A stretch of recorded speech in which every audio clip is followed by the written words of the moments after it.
दोस्तों एक बार फिर से आपका स्वागत है एक और नए वीडियो में। आज का जो वीडियो है वह इस प्रकार से है कि क्या अभी जो आईटी सेक्टर में जो गिरावट आई है, तो क्या इस गिरावट के बाद अब खरीदने का मौका है आईटी सेक्टर में या नहीं है। क्योंकि अगर आप देखोगे तो कई सारे मेजर जो आईटी सेक्टर के स्टॉक्स हैं वो सारे अभी गिर चुके हैं।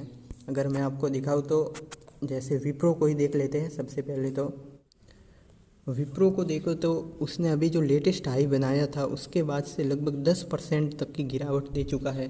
और कई सारे स्टॉक है टीसीएस वगैरह।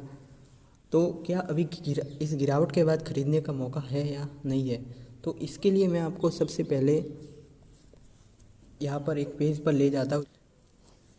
तो यहाँ पर आप देख सकते हो कि जो एआई का ये नया ऐप लॉन्च हुआ है, आपको पता ही होगा कि ये जो नया ऐप लॉन्च हुआ है इससे लोग कह रहे हैं कि जो आईटी सेक्टर की कंपनी है इनका बिजनेस ख़त्म हो जाएगा। तो इसी डर के कारण शेयर होल्डर ने अपने शेयर सेल कर दिए। और अगर आप देखोगे तो लगभग 2 लाख करोड़ का आईटी में गिरावट आई है, इतना मार्केट कैप कम हुआ है।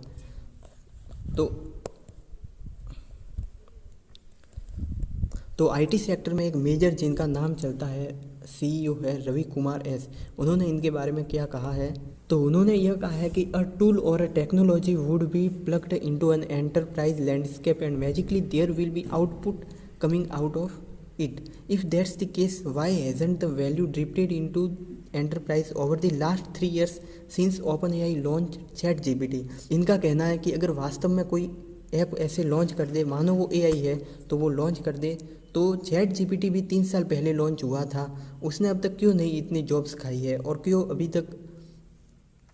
अभी तक सारे बिजनेस ऐसे के ऐसे ही चल रहे हैं। The reality is that the value is actually still sitting with infrastructure and not drifting to enterprise। तो और भी बहुत सारी चीज़ें तो कही गई है, यहाँ पर आप इन सारी चीज़ों को पढ़ भी सकते हो कि AI adoption will be gradual not a plug and play shift. सारी चीज़ उन्होंने आगे भी कही है, जैसे कि यहाँ पर भी कहा है कि the drift of value will happen over the years. मतलब कि यहाँ पर जो चेंज आया है जो एआई का, इसका एडॉप्शन होते होते कई साल हो जाएंगे। You need bridge to drift that value and you need companies like Cognizant who will drift that value into enterprise, Kumar further add.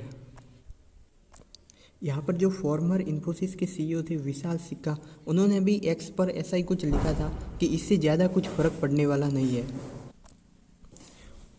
और साथ ही यहाँ पर लिखा हुआ है कि वर्ल्ड लार्जेस्ट जीपीयू मेकर जो कंपनी है एनवीडिया, उसके सीईओ जो है जेंसन हुआंग,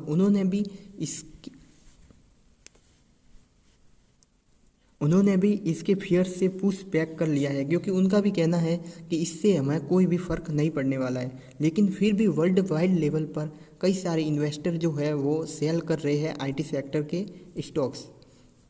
तो इन सारी चीज़ों को देखने के बाद मुझे तो ऐसा ही लगता है कि यहाँ पर ये गिरावट जो है ये सिर्फ एक फियर क्रिएट किया गया था और अभी हमारे पास एक मौका है इसमें इन्वेस्ट करने का। बाकी हाँ, मैं किसी भी प्रकार का सेबी रजिस्टर्ड फाइनेंशियल एडवाइज़र नहीं हूँ, मैं तो बस एजुकेशन पर्पस के लिए वीडियो बना रहा हूँ। बाकी P&L जो भी होगा वो आपका है, इसलिए आप अपने रिजल्ट्स के बाद ही किसी भी कंपनी में इन्वेस्ट करें।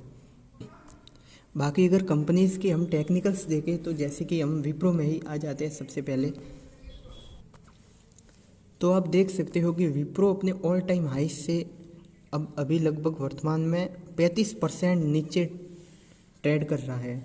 और इससे पहले इसने बड़ी गिरावट भी दिखाई थी, वापस से रिकवर किया और फिर इसको वापस से डाउन आया और अभी एक सपोर्ट लेवल पर है, जो कि मेजर सपोर्ट लेवल हो भी सकता है, क्योंकि यहाँ से लगभग आप देख सकते हो बहुत बार इसने किया है। जैसे देख सकते हो 1 बार 2 बार 3 4 बार सपोर्ट लिया है और पहले भी बहुत बार ले चुका है ये सपोर्ट। तो यहाँ से एक अपसाइड जाने की अपॉर्चुनिटी बनती है इसके। अगर देखें कि कितना अप जा सकता है तो यहाँ तक लगभग जा सकता है। मैं आपको परसेंट में बताऊँ तो ऑलमोस्ट 32% तक का अप मूव आ सकता है।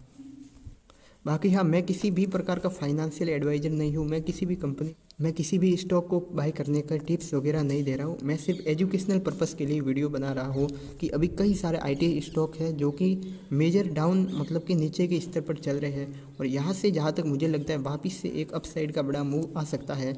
क्योंकि इंडिया ने अभी फॉरेन पॉलिसी में भी चेंज किया है, तो फॉरेन कंपनी भी इंडिया में आएगी। और जहाँ तक मुझे लगता है कि अभी वर्तमान में आईटी सेक्टर की कंपनी में पैसे इन्वेस्ट करना वैल्यू इन्वेस्टिंग ही होगा, जैसा कि वॉरेन बफेट करते हैं। तो बस यही था आज के वीडियो में। आपको जानकारी कैसी लगी कमेंट में ज़रूर बताना। थैंक्स, मिलते हैं अगले एक और नई वीडियो में।